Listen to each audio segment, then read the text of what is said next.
जी, आज का हम लोग अपना लेक्चर स्टार्ट करते हैं। सबको अस्सलाम वालेकुम। अ, मेरा नाम वकास असगर है और ये मेरा जो है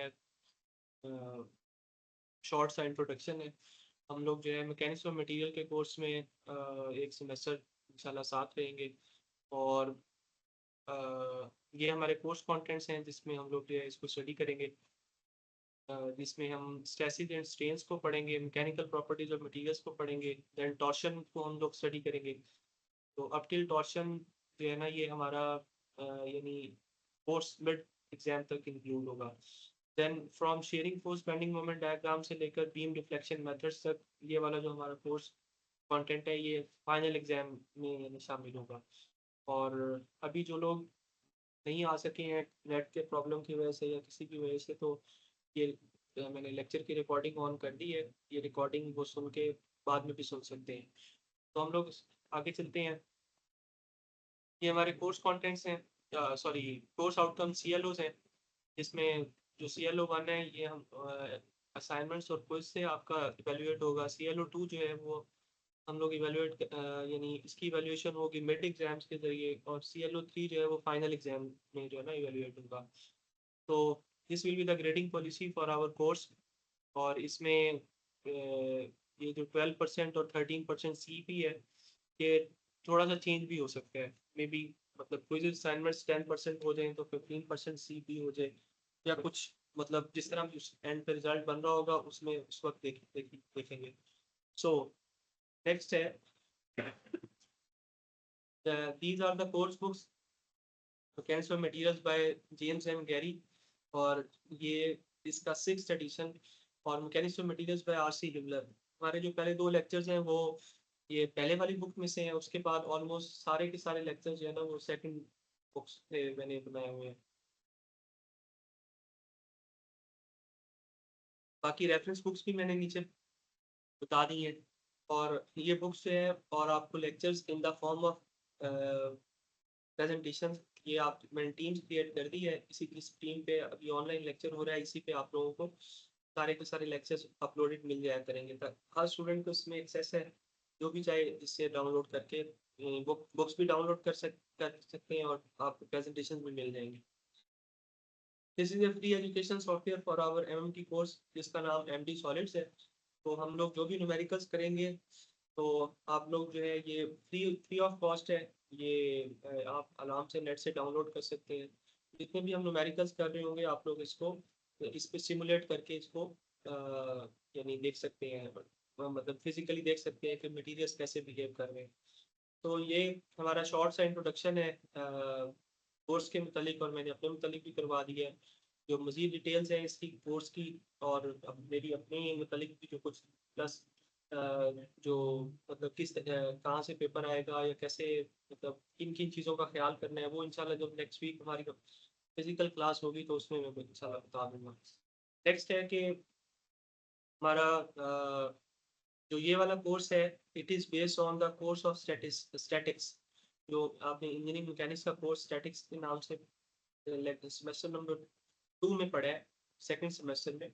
उस वो जो है उसकी बेसिक्स इसके ये जो हमारा कोर्स है उसके ऊपर यानी डिपेंड करता है। तो उस कोर्स में आप लोगों ने बहुत सारी चीज़ें पढ़ी हैं। मेन जो 2 चीज़ें आप लोगों ने पढ़ी हैं इसके स्टैटिक्स के कोर्स में, उसमें आप लोगों ने पढ़ा होगा कि रिएक्शन फोर्सेस आप लोग प्रेसेस की निकालते रहे, पोल्स की निकालते रहे, 2 डायमेंशनल में 3 डायमेंशनल में भी गालबन आपने कुछ प्रॉब्लम सॉल्व किए होंगे। तो रिएक्शन फोर्सेस जो है ना वो आपके इस जो हमारा मैकेनिक्स ऑफ मटेरियल का कोर्स है इसमें भी इंक्लूड है। तो इसमें आप लोगों को यानी रिएक्शन फोर्सेस हमें जो है बार बार यानी निकालना पड़ा करेंगी। हम लोग जो है बार बार उसके रिएक्शन फोर्सेस की मदद से ही हम लोग न्यूमेरिकल्स को सॉल्व कर रहे होंगे। दूसरा जो उसको आपके स्टैटिक्स के कोर्स में दूसरी चीज़ जो वहाँ से हमें चाहिए होगी वो है, आपने इक्विलिब्रियम के लॉज पढ़े होंगे। फर्स्ट कंडीशन ऑफ इक्विलिब्रियम ये है, sum of all the forces acting on any body should be equal to 0। तो आपके पास वो कंडीशन हमारी यहाँ भी यूज होगी।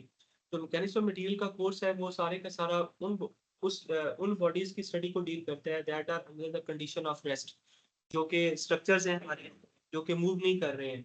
और जो मूविंग बॉडीज हैं या मूविंग स्ट्रक्चर्स हैं वो डायनेमिक्स का जो कोर्स अभी आप पढ़ रहे हैं थर्ड सेमेस्टर में, वो डायनेमिक्स की स्टडी है। और वो फिर हम लोग आगे जब आप मशीन डिज़ाइन पढ़ेंगे, सॉरी मैकेनिक्स ऑफ मशीन्स पढ़ेंगे या जो ऑटोमोटिव इंजीनियरिंग पढ़ेंगे, तो वो उसमें बेस करेगा। लेकिन जो हमारा स्टैटिक्स का कोर्स है, जैसे स्टैटिक्स मतलब उन्हीं बॉडीज की स्टडी को कहते हैं जो रेस्ट की कंडीशन के अंदर हो, तो हम लोग यानी इस सारे कोर्स के अंदर जितना भी स्ट्रक्चर को पढ़ रहे होंगे, एक तो पहली कंडीशन ये होगी कि उसकी इक्विलिब्रियम मेंटेन होना चाहिए, और दूसरी कंडीशन ये होगी कि उसमें हम उसकी रिएक्शन फोर्सेस को देख रहे होंगे। ये दो मेन चीज़ें हैं जो हम लोगों ने पीछे जो आपने स्टैटिक्स का कोर्स पढ़ा है उसमें से यानी आपने गो थ्रू करनी है, ओवरव्यू करनी है। अगर आप लोगों को सारा स्टैटिक्स सारी नहीं भी आती है तो कम से कम इन दो चीज़ों का पता होना अच्छे तरीके से ज़रूरी है, क्योंकि ये दो चीज़ें इस कोर्स में बार बार यूज होंगी। नेक्स्ट है अब हम लोग स्टार्ट करते हैं आज का lecture. So mechanics of materials जो है branch of mechanics that deals with the behaviour of materials subjected to various type of loading. जब भी आप लोड किसी भी मटेरियल के ऊपर अप्लाई करते हैं, तो जब whenever an external load is applied on any object, then as a result there will be a reaction force inside that body. उसका पर्पस क्या होगा उस रिएक्शन फोर्स का? that the inside reaction force will try to maintain the shape of the body, or in other words we can say that it will try to maintain the equilibrium of the body. That internal force is we are going to deal with that internal forces, and this we are going to deal that forces in this course, and the study of that internal forces is called is called mechanics of materials. इसका दूसरा नाम mechanics of solids भी है, इसको mechanics of deformable bodies भी कहते हैं, इसको solid mechanics भी कहते हैं। ये चार मुख्तलिफ नाम एक ही कोर्स के हैं। ये कोर्स जो आप मैकेनिक्स ऑफ मटेरियल वन जो पढ़ रहे हैं यहाँ थर्ड सेमेस्टर में, यही कोर्स स्ट्रेंथ ऑफ मटेरियल के नाम से सिविल इंजीनियरिंग में भी पढ़ाया जाता है फोर्थ सेमेस्टर में। तो ये आप यहाँ हम लोग पढ़ रहे हैं in with respect to mechanical engineering applications, वहाँ हम पढ़ेंगे with respect to civil engineering application. Science same रहती है, सिर्फ एप्लीकेशन बदल जाती है। वहाँ वो बिल्डिंग्स पे ब्रिजेस पे डिजाइन पे इसको अप्लाई कर रहे होंगे, यहाँ हम लोग जो है वो इसको मशीन्स के एलिमेंट डिजाइन करने पे इसको अप्लाई कर रहे होंगे। नेक्स्ट है main objective of this course to find stresses, strains and displacement in structure for complete evaluation of mechanical behavior of materials necessary for designing of structures. So जब भी हम लोग अब पहले फोर्सेस को पढ़ लेते हैं। फोर्स, अच्छा एक चीज आपको वाजे कर दूं शुरू में ही, वो ये है कि जब आप सिविल में मैकेनिकल में ये कोर्स को पढ़ रहे होंगे, उसमें फोर्सेस बार बार आ रही होंगी, नॉर्मल फोर्स, शियर फोर्स। और वही कोर्स अगर आप सिविल में सिविल इंजीनियरिंग डिपार्टमेंट में पढ़ रहे होंगे तो उस वहाँ फोर्स को फोर्स कहने के बजाय वहाँ उसको लोड्स कह रहे होते हैं, जैसे नॉर्मल लोड, शियर लोड। तो दोनों एक ही हैं, लोड भी फोर्स ही होता है। इस कंफ्यूजन में आप लोगों ने नहीं जाना कि फोर्स या लोड में क्या फर्क है। फोर्स भी लोड है, लोड भी फोर्स है, एक ही मतलब लोड भी फोर्स ही होता है। मैकेनिकल में उसी क्वांटिटी को हम लोग फोर्स कह रहे होते हैं, वहां सिविल में उसको हम लोग लोड कह रहे होते हैं।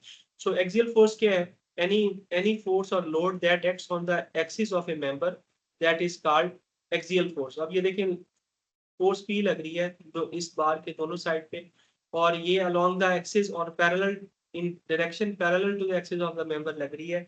सो दैट फोर्स और that load is called axial load और एक्सियल फोर्स। अच्छा नेक्स्ट है, इसके एग्जांपल्स क्या होंगे? Connecting rod of engine, spokes of bicycle, columns of building, tow bar to pull aeroplane, landing gear of plane. So next है normal force. Normal का मतलब perpendicular ये होगी, एंड फोर्स है तो मतलब फोर्स होगा या लोड होगा। So normal force always act perpendicular to the cross sectional area. देखिए ये रेड कलर का एरो है और ये it is making 90 degree angle with this cross sectional area. Next है angle between the force and the longitudinal axis is 0 degree. Longitudinal axis कौन सा axis होता है? That is the longest axis of any bar. और third ये है कि it tries to change the axial dimension of the object. Axial dimensions क्या होंगी? इसकी लेंथ को चेंज करेगी ये फोर्स, या फिर इसके वेट को चेंज करेगी। नेक्स्ट है shear force. Shear force always act in parallel to the cross sectional area. जैसे ये आप ये रेड कलर के एरो में की फोर्स लग रही है, आपको नजर आ रही होगी, तो ये parallel to cross sectional area लग रही है। और एंगल बिटवीन द फोर्स और द लॉन्गिट्यूडनल एक्सिस, ये जो येलो कलर का एक्सिस है that is the longitudinal axis. So angle between longitudinal axis and the shear force is 90 degree and it tries to change the shape of object. The normal force पिछली slide पे थी वो इसके axial dimension को change करती है material के, और शेयर फोर्स या शेयर लोड जो होता है वो मटेरियल के शेप को चेंज कर देता है. नेक्स्ट है शेयर फोर्स के examples. If you are cutting loaf of bread, अगर आप ब्रेड को काट रही हैं then you are applying a shear force. If you are brushing your teeth, then you are again applying a shear force. Making a painting, you are applying a shear force. If you are counting the currency notes, again you are applying shear force. If you are scrolling your mobile phone screen, again you are applying shear force. If you are applying a lotion on your body, then again it is an example of a shear force. Next है, अब इस अगर हम इसमें देखें कि अब ये कौन कौन सी फोर्सेस यहाँ लग रही हैं. So first figure in leftmost side, यहाँ हमारे पास जो है ना नॉर्मल फोर्स लग रही है. And in second figure shear force is going to act. In tug of war, axial force or a normal force is going to act. देखिए axial force और normal force almost same है. यानी axial force is a की ही एक type है normal force. So इस case में in tug of war, normal or axial force is going to act on the rope of the, and in columns of building again axial force लग रही है. elongated spring में भी axial force लग रही है. in if Caesar is cutting any cloth, then again now we are applying a shear force. और जो आपके पास crushing failure of a can, या इसको compression में जो failure इसका होगा, इसमें हम लोग इस पे axial force लगा रहे होंगे. So next है prismatic bar. So a bar having constant cross sectional area throughout its length, that is called a prismatic bar. देखिए जो यहाँ इस अगर आप कर्सर की मूवमेंट पे गौर करें, जो एरिया इस जगह है वही एरिया ही सेंटर में है, वही एरिया लास्ट वाले एंड पे है. यानी through out if we can say that throughout the bar, if area remains constant, then that bar is called prismatic bar. यही तीनों बार्स का एरिया हर जगह आप जहाँ भी गौर करेंगे, हर बार का area either that is circular bar और रेक्टेंगुलर बार या किसी भी शेप में हो, तो उसका एरिया कांस्टेंट है. We can say that that bar is a prismatic bar. Next है नॉन प्रिज्मेटिक बार. इसमें आप देखें कि यहाँ इस बार का एरिया कुछ और है, इस जगह कुछ और है, सेंटर ऑफ बार में कुछ और है, एंड पे कुछ और है. Means this area is going to change constantly. That bar is called non-prismatic bar. इसमें जो आपके पास ये सर्कुलर बार है, इसमें भी देखें there are 3 different diameters. So this is also an example of non-prismatic bar. So what is cross section? इसको हम डिफाइन कर लेते हैं. Section that is taken perpendicular to the longitudinal axis of bar is called cross section. अच्छा, मैंने आपको ये बताया कि longitudinal axis is the longest axis of the bar. So if we are going to take any section, with that should be the condition is that section should be perpendicular to the longitudinal axis of the bar. That section is called cross section of the material. So next है stress. अब stress अभी तक आपने पढ़ी होगी कि force per unit area. So actually this is the generic definition. So now we are going to study the specific definition of the stress. So when we are going to apply an external load on any material, आप axial force जैसे tensile load या tensile force किसी भी material पे apply कर रहे हैं, so this due to external tensile force which is going to act on the bar, there should be an internal force should be developed inside the bar, or that quantity or the magnitude of that internal force should be equal to the external applied force. So if we are हम आप इसको define कर लेते हैं. In an externally loaded material, stress is the intensity of internal resisting force. जो internal आपका reaction force या resisting force होगी, जो कि यानी किसके उसमें आएगी, it is going to arise due to the externally applied force. So जब हमने किसी भी external load किसी material पे apply किया, उसकी वजह से उस material के अंदर जो internal force develop होगी, that force को अगर हम measure कर लें और that force is termed as stress. इसका पर्पस क्या होगा? that internal force will try to hold each segment of body in equilibrium against deformation. या इसको आसान लफ्जों में हम यूं कह सकते हैं कि that internal force that is developed it will try to maintain the shape of the object, जो कि उसकी शेप को मेंटेन करने के लिए यानी अपना यानी फंक्शन अदा करेगी, किरदार अदा करेगी, जो भी आप उसको कह सकते हैं। सो नेक्स्ट है कि जैसे जैसे आप एक्सटर्नल लोड या एक्सटर्नल फोर्स मटेरियल पर बढ़ाते जाएंगे, वैसे वैसे इंटरनल रेजिस्टिंग फोर्स यानी जो स्ट्रेस है वो भी बढ़ती जाएगी। Until and unless there should be a stage जिस वक्त क्या होगा कि आपकी जो इंटरनल फोर्स होगी, सॉरी जो एक्सटर्नल लोड होगा, that is so much higher that internal resisting force is not fully capable to maintain the shape of the object। और उस वक्त जब ये कंडीशन मीट हो जाएगी, then the material will fail or it will fracture। So यहाँ से ये बात वाज़ेह होगी कि stress is an internal quantity or it is an internal resisting force। So इसकी more generic information कर लेते हैं। force per unit area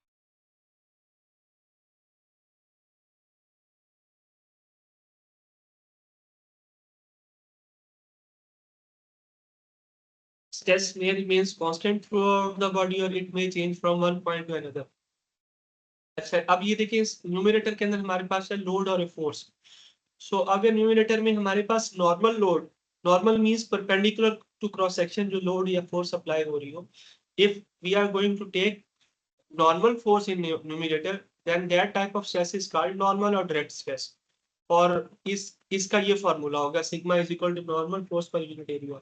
in direct stress load acts perpendicular to cross sectional area की टाइप्स हैं axial stresses, bending stresses, radial और hoop stresses. Axial और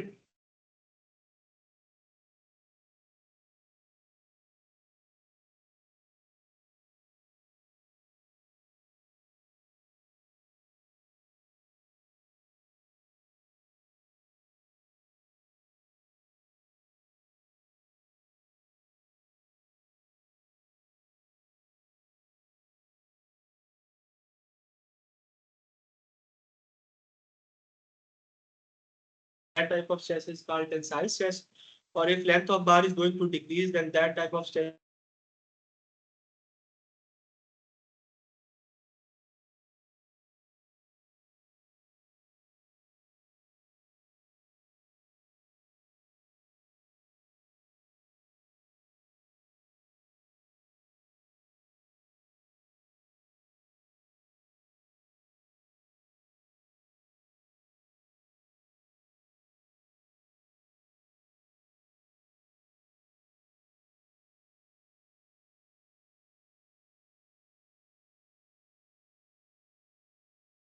L over L, और tensile strain जो होगी उसके अंदर आपकी चेंज इन लेंथ जो है वो इंक्रीज हो रही होगी, और कंप्रेसिव स्ट्रेन में आपकी लेंथ ऑफ मटेरियल या बॉडी को डिक्रीज हो रही होगी। तो फर्स्टली जो स्ट्रेन है वो बहुत ज्यादा स्मॉल होती है, इसलिए हम लोग उसको परसेंटेज की फॉर्म में नोट कर रहे होते हैं। It is a dimensionless quantity, इसका कोई यूनिट नहीं होता। सो this is a simple example of an aeroplane. जब भी आपका एरोप्लेन जो है लैंड कर जाता है एयरपोर्ट के ऊपर, तो हम उसके इंजन को ऑफ कर दिया जाता है और उसकी मूवमेंट एयरपोर्ट के एक टर्मिनल से दूसरे टर्मिनल पे वो जो करवाई जाती है वो इस व्हीकल की मदद से करवाई जाती है। तो इस व्हीकल को हम लोग that vehicle is connected to the wheels of aeroplane with the help of this tow bar।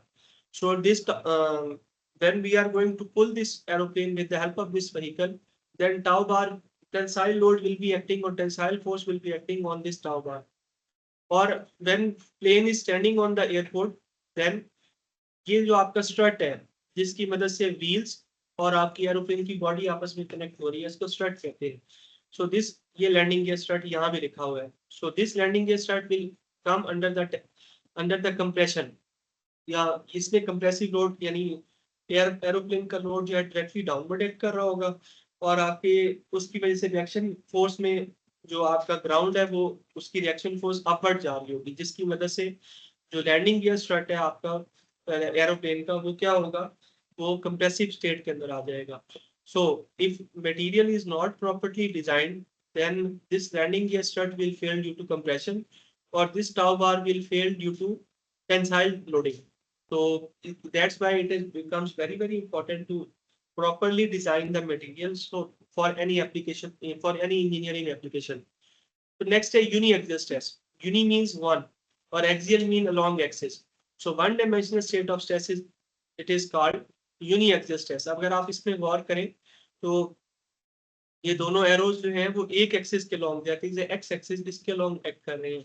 So if any stress is present only or any load is present only along single axis, either x-axis or y-axis or z-axis, that is called uniaxial stress. अच्छा, इसमें ये चीज note करने की है कि both arrows are moving, they are in opposite direction.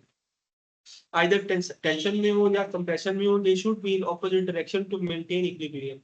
अगर ये दोनों arrows similar direction में आ जाए so it will this force will try to move this object. It means कि आपकी equilibrium की condition या static condition जो है वो remove हो जाएगी. उसकी मदद that's why हम लोग जो है उसके ऊपर equilibrium की condition apply नहीं कर सकेंगे. So in order to maintain equilibrium in the course of this mechanism of material, it is very important to apply force in such a way that these force arrows should be moving away from each other as it is obvious from this figure. Next है biaxial stress. Biaxial, अच्छा, uniaxial stress.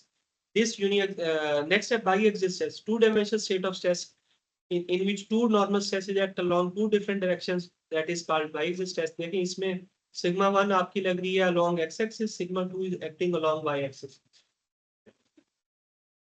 तो x y axis में भी हो सकती है ये biaxial stresses.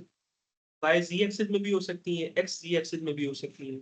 So third state है आपकी that is triaxial stress, in which there are it is a three-dimensional state of stress in which three normal stresses are going to act along three different directions. जैसा कि इस third figure के अंदर x direction में भी लग रही है, y में भी लग रही है, z एक्सिस में भी लग रही है. So this अगर आप इस फिगर में गौर करें, यूनिएक्सियल स्ट्रेस जो होगी हमारी that in course of mechanics of materials 1 we always study uniaxial stresses जो कि एक डायरेक्शन में लग रही होंगी. Biaxial stresses and triaxial stresses will be studied in mechanics of materials 2. अगली चीज जो गौर करने की है वो ये है कि इन सारी फिगर्स के अंदर नॉर्मल स्ट्रेसेस लग रही है, कहीं भी shear stress नहीं है. So in mechanics of material 1 so we will study only those forces either जो है वो इंडिविजुअली उसका नॉर्मल फोर्स लग रही होगी मटेरियल पे और शेयर फोर्स लग रही होगी, but combined effect of normal force and shear force वो हम लोग मैकेनिक्स ऑफ मटेरियल 2 में स्टडी करेंगे, वो इसमें नहीं होगा. हम लोग जो मैकेनिक्स ऑफ मटेरियल 1 में either bodies under normal load और नॉर्मल फोर्स और बॉडीज अंडर शेयर लोड और शेयर फोर्स स्टडी कर रहे होंगे. जो कंबाइंड इफेक्ट होगा यानी बैक वक्त कलेक्टिवली साइमल्टेनियसली नॉर्मल और शेयर फोर्स दोनों लग रही हो, वो हम लोग मैकेनिक्स ऑफ मटेरियल्स 2 में स्टडी करेंगे. नेक्स्ट है shear force, shear stress, that stress which is produced due to shear force acting parallel to materials cross section, जिसका फॉर्मूला ये है shear load divided by cross sectional area. Next है shear stress acts along the direction of shear force, you know, same as normal stress. It acts in various types of multiple simple connections जैसे bolts में, pins में, rivets में, keys में, belts में और glued joints में ये act कर रही होती है. जो पिछले स्लाइड में नॉर्मल स्ट्रेस पढ़ी है, it tries to change the size of material and shear stress changes the shape of material. ये shear stress शेप को चेंज करती है और साइज को जो है ना नॉर्मल स्ट्रेस चेंज कर रही होती है. अब देखें shear की भी दो टाइप्स हैं, एक डबल shear होता है, एक सिंगल shear होता है. तो सिंगल shear में अगर आप इस फिगर में गौर करें, इसमें एक लोड आपके इसमें लग रहा है, लोड P. तो जो पिन आपकी जिसकी मदद से ज्वाइंट आपका बन रहा है, इस पिन पे external load P is going to act on this pin. Due to this external load P, there should be an internal resisting force developed in this pin, which will try to maintain the equilibrium or the shape of the pin. So एक load लग रहा है, that's why we can say that इसकी एक external load है, उसकी वजह से एक ही रिएक्शन फोर्स आ रही है. that's why we can say that this is the example of single shear. In this example जो कि लेफ्ट साइड पे फिगर बनी हुई है, इसमें there are two simultaneously two loads are acting on this object. Load P left side पे भी लग रहा है और राइट साइड पे भी लग रहा है. So ड्यू टू लोड जो आपका राइट साइड पे लोड P लग रहा है, in order टू रेजिस्ट, ये आपका in order to resist this shear load P, तो ये आपका जो जहाँ 2 लिखा हुआ है, there will be a normal force opposite to this applied load P, external load P। और जो आपका लेफ्ट साइड पे लोड P है, in order to resist this load there should be a internal force which is denoted by 1 and 3। So we can say that this internal force distribution diagram जो आपके पास बनी हुई है, इसमें क्या होगा आपके पास कि एक फोर्स आपकी, यानी एक डायरेक्शन में 1 और 3 आपकी एक डायरेक्शन में होंगी, और जो ये जो फोर्सेस के एरोज हैं 2 लोकेशन नंबर 2 के ऊपर, वो दूसरी डायरेक्शन में होंगे। तो हम ये कहेंगे कि as there are two directions that's why that is the example of double shear. Next है strain. So measure of change in angle between two line segments that were originally perpendicular to each other, that is called shear strain. It is measured in degrees or radians. shear strain positive होती है जब angle reduce हो जाए, और shear strain negative होती है जब angle between two faces जो है ना इंक्रीज कर जाए। So normal strain changes volume and shear strain changes the shape of the object। Next है, अब ये वीडियो है, आप इस वीडियो को देखें, फिर उसके बाद हम लोग आगे चलते हैं।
जी, तो आप लोगों ने वीडियो देखी, उसमें जो हम लोगों ने अभी तक पढ़ा है उसी को ही, उसके कॉन्सेप्ट को रिपीट किया गया है।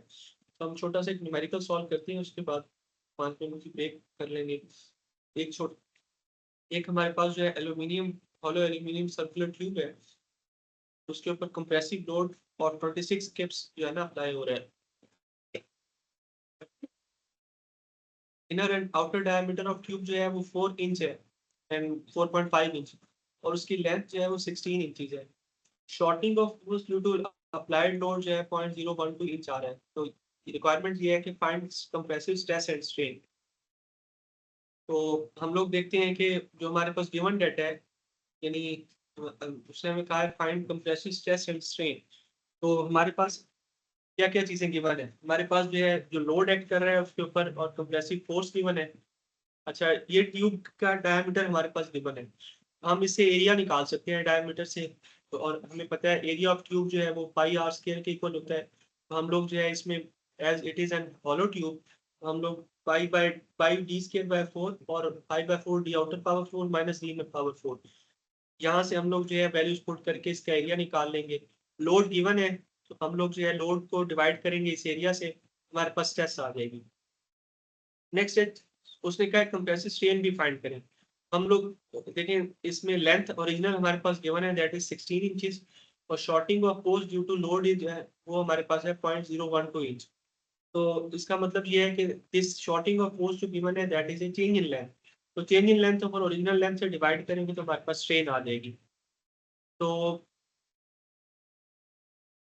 यहाँ तक किसी स्टूडेंट का कोई क्वेश्चन हो तो हैंड रेज करें, फिर उसके बाद हम लोग आगे यानी चलते हैं।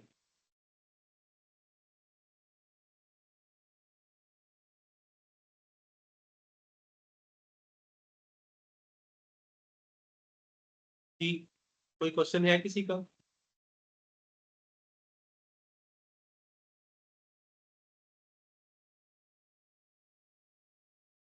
कोई भी स्टूडेंट किसी का कोई क्वेश्चन हो तो बताएं। चलिए, अभी 10:51 हो रहे हैं, तो 10:56 पे इंशाल्लाह वापस आ जाए, फिर हम लोग जो है दोबारा अपनी क्लास स्टार्ट करेंगे।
चलिए हम लोग अपना स्टार्ट करते हैं नेक्स्ट पार्ट बी लेक्चर का। नेक्स्ट है when we are going to apply a mechanical load on any specimen, then stress strain data is recorded by using a machine that is called material testing machine. So by using that stress strain data, we plot a curve, which is that data is obtained from a tensile test of specimen, and that curve which is plotted by using stress strain data or recorded stress strain data by using recorded stress strain data, that is called stress strain diagram or stress strain curve. So stress strain diagram gives important information about the mechanical properties of mechanical behavior of the material under various stages of loading.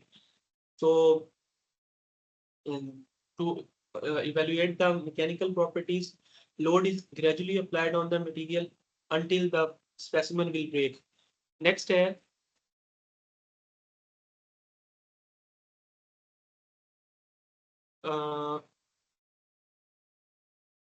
थोड़ी देर के लिए इंतजार करें।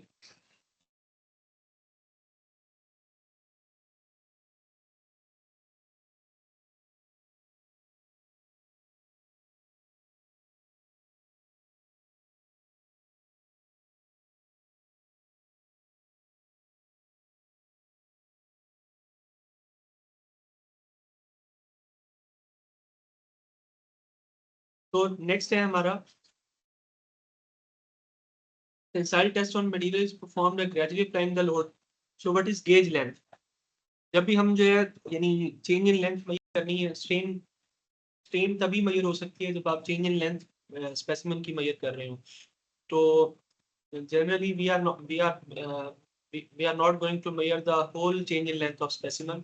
हम लोग क्या करते हैं, ये जो आप छोटे छोटे डॉट्स आपको नजर आ रहे होंगे, इन दो पॉइंट्स को हम लोग फिक्स कर लेते हैं स्पेसिमेन के ऊपर। Then we will apply device that is called strain gauge. उसके प्रॉन्ग्स को यहाँ हम लोग अप्लाई करके इन डॉट्स के ऊपर, तो हम लोग जो है ना चेंज इन लेंथ को मेजर करते हैं।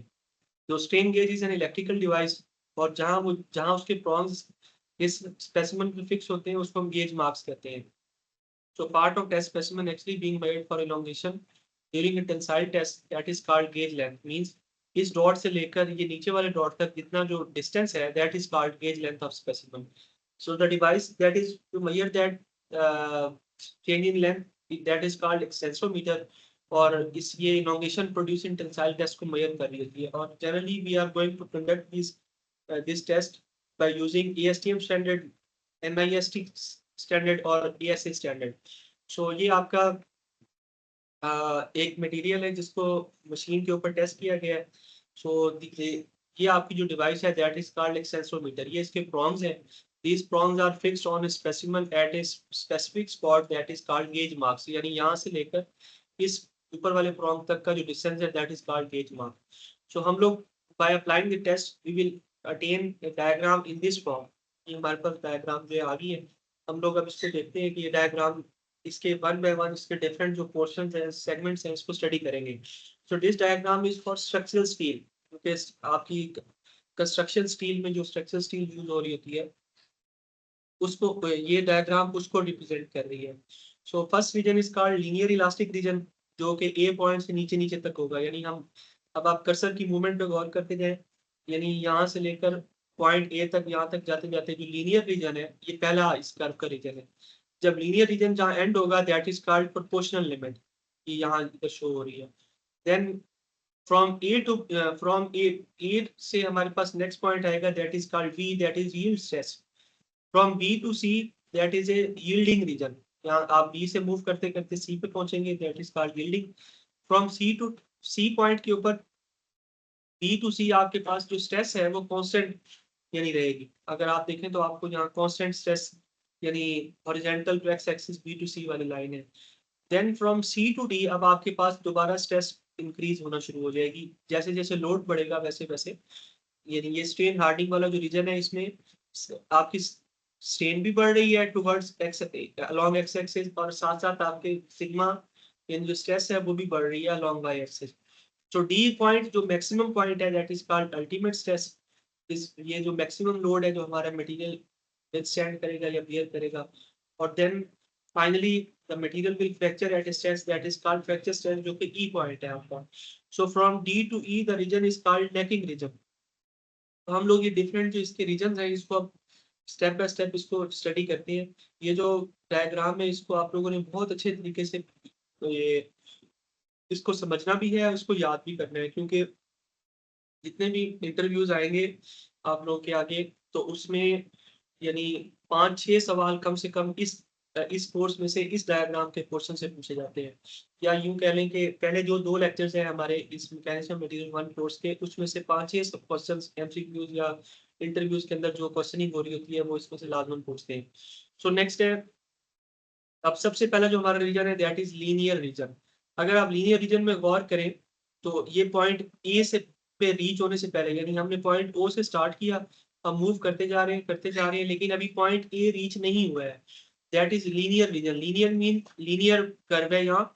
लीनियर कर्व मीन्स यानी जैसे जैसे आपके हम कर्व के अलॉन्ग मूव कर रहे हैं, जैसे जैसे स्ट्रेस बढ़ रही है उसी रेशियो से स्ट्रेन भी बढ़ रहा है। मीन्स ये प्रोपोर्शनली यहाँ आपका लीनियर प्रोपोर्शन है। मीन्स स्ट्रेस और स्ट्रेन इस रीजन के अंदर प्रोपोर्शनल टू ईच अदर है। जितनी आपके पास जो है प्रोपोर्शनल, जितनी आपके पास जिस रेशियो से स्ट्रेन बढ़ रही है उसी रेशियो से आपकी स्ट्रेस भी बढ़ रही है। तो हम लोग इसको स्टडी कर लेते हैं।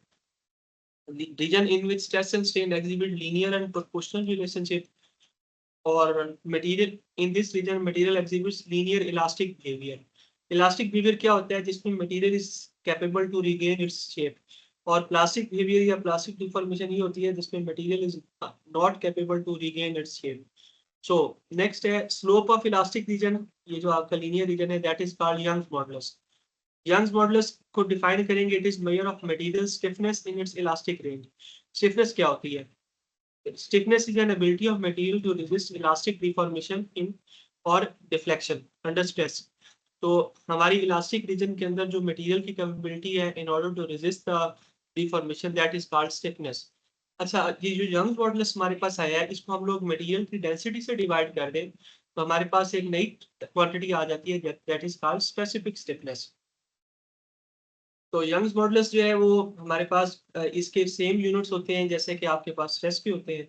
नेक्स्ट है प्रोपोर्शनल लिमिट। अब हमने प्रोपोर्शन लिमिट का, प्रोपोर्शन का मतलब ये है कि यानी दोनों चीजें, जैसे मैंने पहले बताया कि स्ट्रेस और स्ट्रेन जो है सेम उसमें क्वांटिटी में बढ़ रही थी। जितनी जिस रेशो से स्ट्रेस बढ़ रही थी उसी से स्ट्रेन बढ़ रही थी।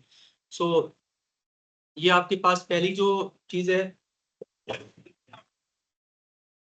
पहली जो आपके पास आई है ये प्रोपोर्शनल मींस, जो हमारे नेक्स्ट रीजन आ रहा है दैट इज प्रोपोर्शनल लिमिट। ये आपके पास लिखा हुआ है ए पॉइंट मींस प्रोपोर्शनल। और लिमिट, लिमिट का मतलब होता है कि एंड हो जाना, किसी चीज की हद आ जाना। मींस कि यहाँ प्रोपोर्शनैलिटी आपकी लिमिट हो रही है, एंड हो रही है। मींस पॉइंट ए के ऊपर जब हम पहुंच जाएंगे तो अब उसके उस वक्त आपके पास जो स्ट्रेस और स्ट्रेन इससे पॉइंट ए से पहले पहले प्रोपोर्शनल थी, सिमिलर रेशो में इंक्रीज कर रही थी, अब वो प्रोपोर्शनैलिटी उनकी खत्म हो जाएगी। अब वो लीनियर बिहेवियर उनका नहीं रहेगा। सो इसको डिफाइन हम कर लेते हैं। अपर स्ट्रेस लिमिट और of linear elastic region is called proportional limit. और इस दूसरी इसकी डेफिनेशन है, it is proportional limit is a transition point between linear elastic deformation and non-linear elastic deformation. Point A के बाद भी इलास्टिक डिफॉर्मेशन ही होगी। पॉइंट ए से पहले भी इलास्टिक डिफॉर्मेशन थी, लेकिन पॉइंट ए से पहले जो थी स्ट्रेस और स्ट्रेन प्रोपोर्शनल थी, उनका लीनियर बिहेवियर था। अगर आप कर्व पे गौर करें कर्सर पे तो ये लीनियरली इंक्रीज कर रहे थे, प्रोपोर्शनली इंक्रीज कर रहे थे। But from point A to B आपके पास जब ए पॉइंट रीच हो गया, ए से अब बी के दरमियान जो रीजन आएगा उसमें मटेरियल तो अभी भी इलास्टिक है, मतलब वो रीगेन कर सकते हैं अपनी शेप, लेकिन उसमें आपकी प्रोपोर्शनल बिहेवियर खत्म हो गया है।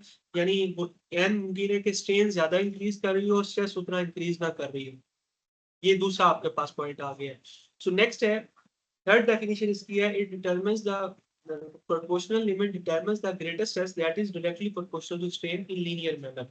So below proportional limit, materials deform linearly elastically, and it was able to regain its original shape. And after proportional limit, still material deforms elastically, but non-linearly, means कि अब आपके पास stress और strain proportional नहीं रहेगी। So third point आपके पास आ रहा है that is yield stress। ये आपका B point आ रहा है। that point on stress strain curve where elastic behavior of material changes to plastic behavior, or it is a transition between elastic और plastic region. Means point B तक yield point तक आप से पहले पहले आपके पास elastic deformation हो रही थी. Point B यानी जब yield stress या yield point region आ गया उसके बाद आपके पास material में plastic deformation होगी.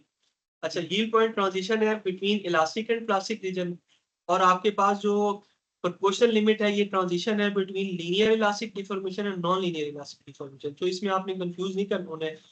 So next है below yield point, material deforms non-linearly elastically, and it was able to regain its original shape.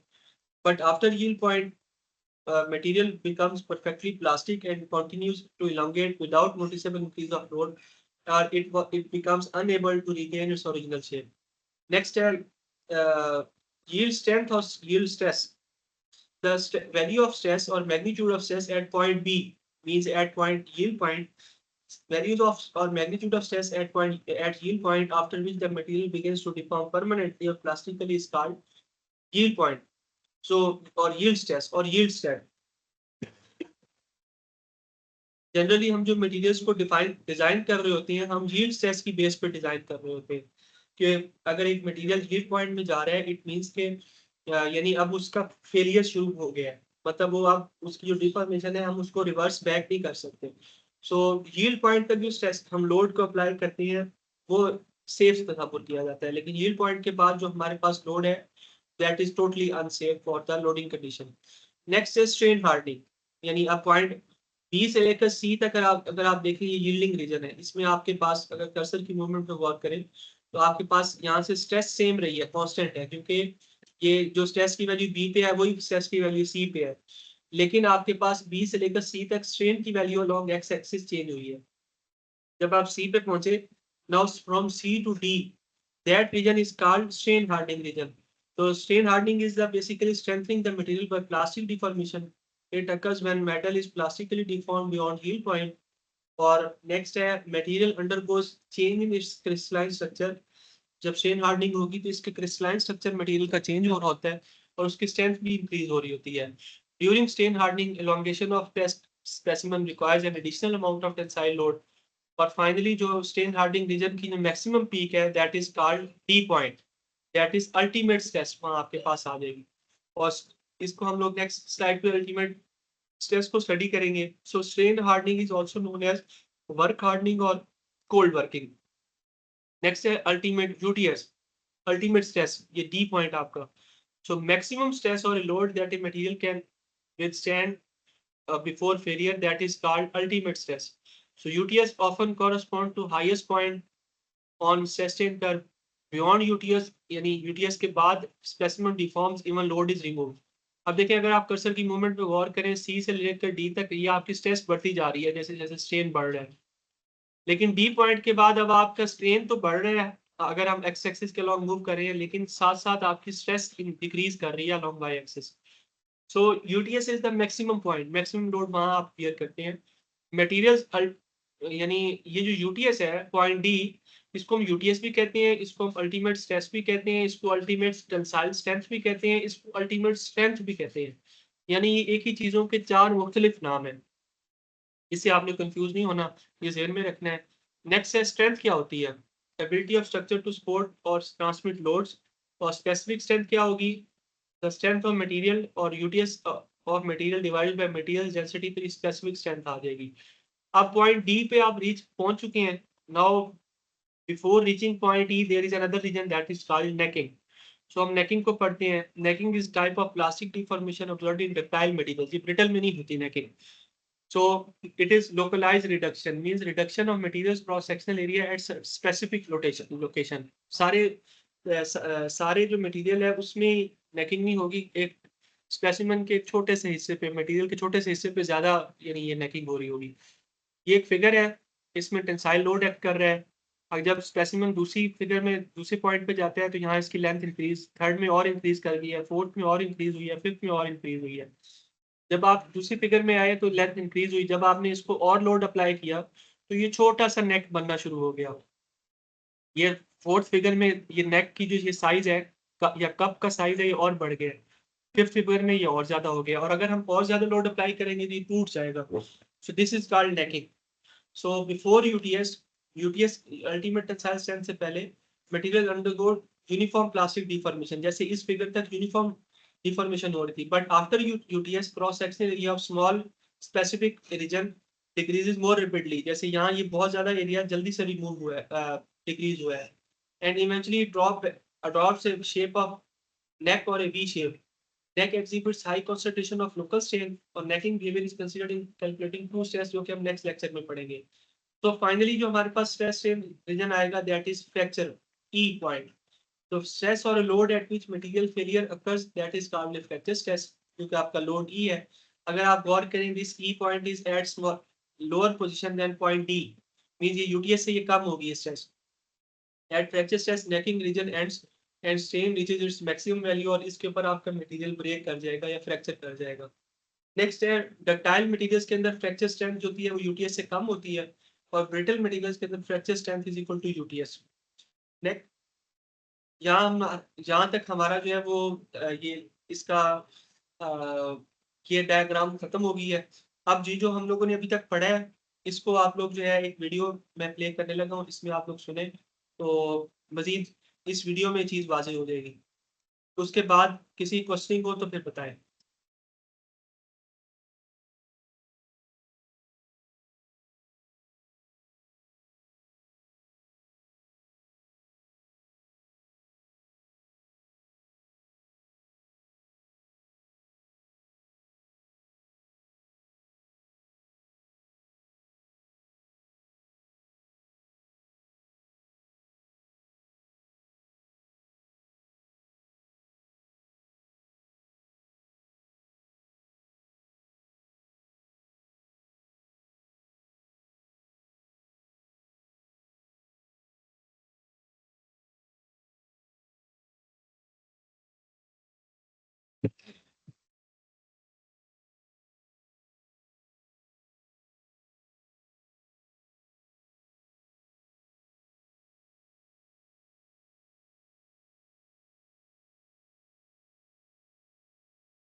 अभी हम लोगों ने जो पढ़ा है इसका test in curve now in real time आप लोग देखेंगे कि किस तरह जो है टेस्ट इन कर्व प्लॉट करने के लिए टेस्ट को परफॉर्म किया जाता है नेक्स्ट वीडियो के अंदर।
जी, तो ये हम सेकंड लास्ट स्लाइड को देख लेते हैं। Each material has its own stress strain diagram.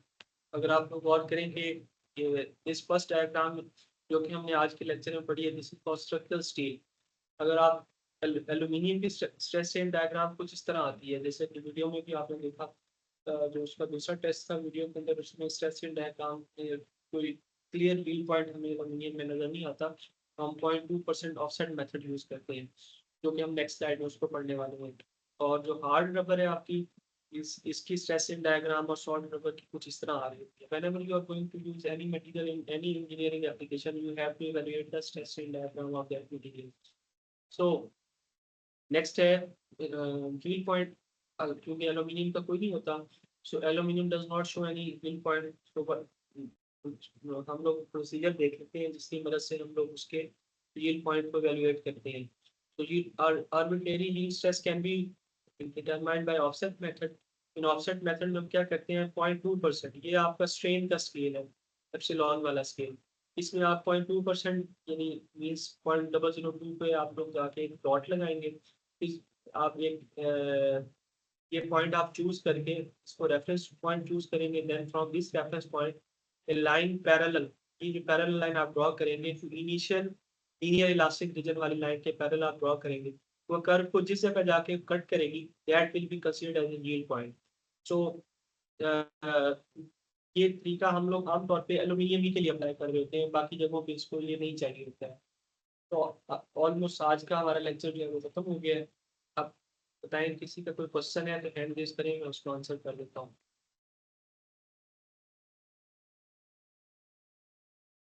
Ji, hand raise करें।